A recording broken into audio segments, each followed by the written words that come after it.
Hello, everybody, and welcome back to Dub NY Election Insights. As you can see on the screen and from the thumbnail, we got our election results, and it looks like, although votes are still being counted, the results will not change, and the result was quite the mandate for President Donald Trump. Donald Trump ended up winning, as we can see from this map, every swing state. He won Wisconsin, Michigan, Pennsylvania. He won Arizona, Nevada, North Carolina, Georgia. He won them all. So that brought him to 312 electoral votes. But more notably, he even got the popular vote. And while you can see, like, California is still counting, I think Arizona is still, no, mostly just California. So that will help Kamala's numbers a bit. But Trump's going to hold on and take the popular vote total here, which is pretty astounding and actually marks first time since 2004 a Republican presidential candidate has won the popular vote. So let's head over to my map over here and take a look at some of the margins here. So we can see first and foremost, Wisconsin ended up being the closest to the swing states and was actually settled. There's still a few votes to count, but it's actually looking like it's going to be settled by less than 1 point as of right now. So that's pretty noteworthy. But everything else, every swing state, Michigan, Pennsylvania, North Carolina, Georgia, Nevada, and Arizona, which we'll get to in a second, were settled by more than 1 point. Michigan was about 1.5, Pennsylvania was 2, Georgia was about 2.5, and everything else was more. But some other notable things, I think New Jersey might actually be one of the biggest stories of this election. New Jersey, as it turns out, was decided by not too much, was not a very big margin at all for Kamala Harris. Yeah, so just about 5 percentage points separated, a little more than 5 percentage points ended up separating Kamala Harris and Donald Trump. So some major, major gains for Donald Trump in that area. Virginia was also a bit closer than anticipated. New Hampshire certainly was. But let's go over to Arizona.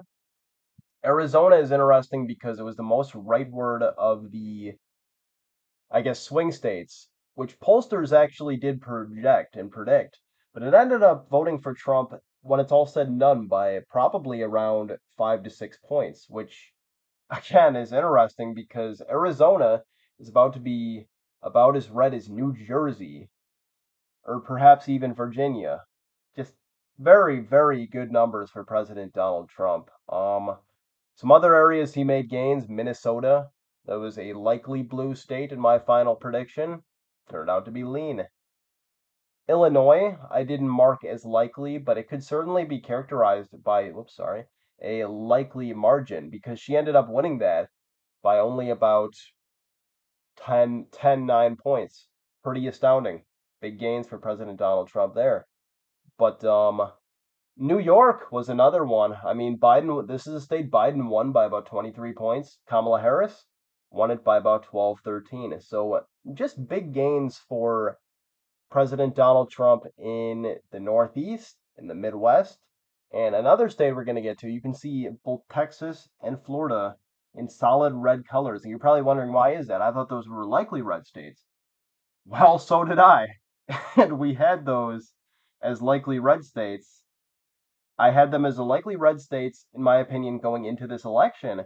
But as it turned out, they were not likely red, they were solid red.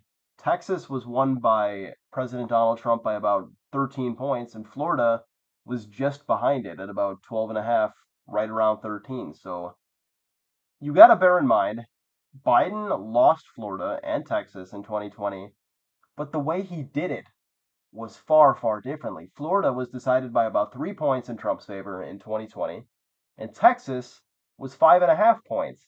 So just monumental gains. And one of the stories of this election is going to be Trump's gains with Latino voters, especially in Texas. These southern regions of Texas, Miami-Dade, I believe, flipped red this election. So I mean, if you're a Republican, you're just thrilled to see this. But if you're a Democrat, if you're the Kamala Harris campaign, if you're even the Biden administration, this has to be giving you a lot of trouble. This is keeping you up at night. Why are Hispanics, why are working class white voters leaving the party and instead voting for Trump? Why are they abandoning our platform? Another thing I wanted to show you guys real quick was the projected Senate makeup. So you can see right here that Republicans are going to have a majority. Republicans flipped Ohio. They ousted long-term incumbent Sherrod Brown, serving since I believe 2006. Bernie Moreno beat him by about 4 points. Montana, which to be fair was more of an expected flip, but still impressive. Republican nominee Tim Sheehy defeated incumbent Senator Jon Tester by, I believe, 8 points. So goodbye to Jon Tester as well. And we'll go down to Texas, which is another one I made a video on, seeing if Colin Allred could in fact flip it. He did not. And while he did notably outperform Kamala Harris by quite a bit in this state, he kept the race at about 8 points. Not enough to flip it. Overperforming Harris, but not enough. Another one that we gotta mention is Pennsylvania. Again, these 2006 incumbent senators, another one, Bob Casey of Pennsylvania, was unable to hold off David McCormick. And they're going to recount. I put it as a tilt R because it is very close. The margin is very, very tight. But it's looking like David McCormick's going to oust another Democratic senator. So that would put them at 53. These races up here, Wisconsin, Michigan, were called in favor of the Democrats, very close, but both Tammy Baldwin and Elisa Slotkin, respectively, were able to outperform Kamala Harris in both Wisconsin and Michigan. Another place where that happened is Nevada. Jackie Rosen was able to hold off Sam Brown. There are still some votes to be counted, but it is looking very likely. I should probably put this as a tilt blue. There we go. It's looking very likely, and a lot of networks have called it already for Jackie Rosen to hold off Sam Brown. Arizona is another one I put this as a tilt blue. This could probably be a lean blue state. Has been called by most networks now. Again, still votes to count, but Ruben Gallego was able to hold off Kari Lake, who has just had a very turbulent career for really higher office, attempting to run for higher office in Arizona. She falls short yet again, and we will see what comes of that. One more notable thing I want to point out was Nebraska. Ironically, maybe the only non-disappointment for Democrats or independents, really more, in this cycle, or at least where the red wave didn't really hit, was Nebraska, where Dan Osborne, his story is pretty cool. He was a mechanic and ran for Senate as an independent in Nebraska and actually came within 7 points. So not a bad showing for Dan Osborne whatsoever. But yeah, I mean, that's all there really is to say. President Donald Trump will be reclaiming the White House. He will have the Senate.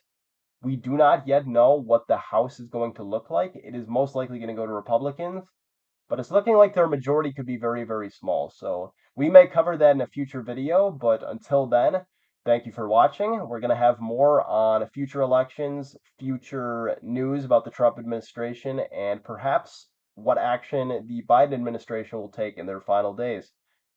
Thank you for watching. Please subscribe, and I'll see you next time. Thank you.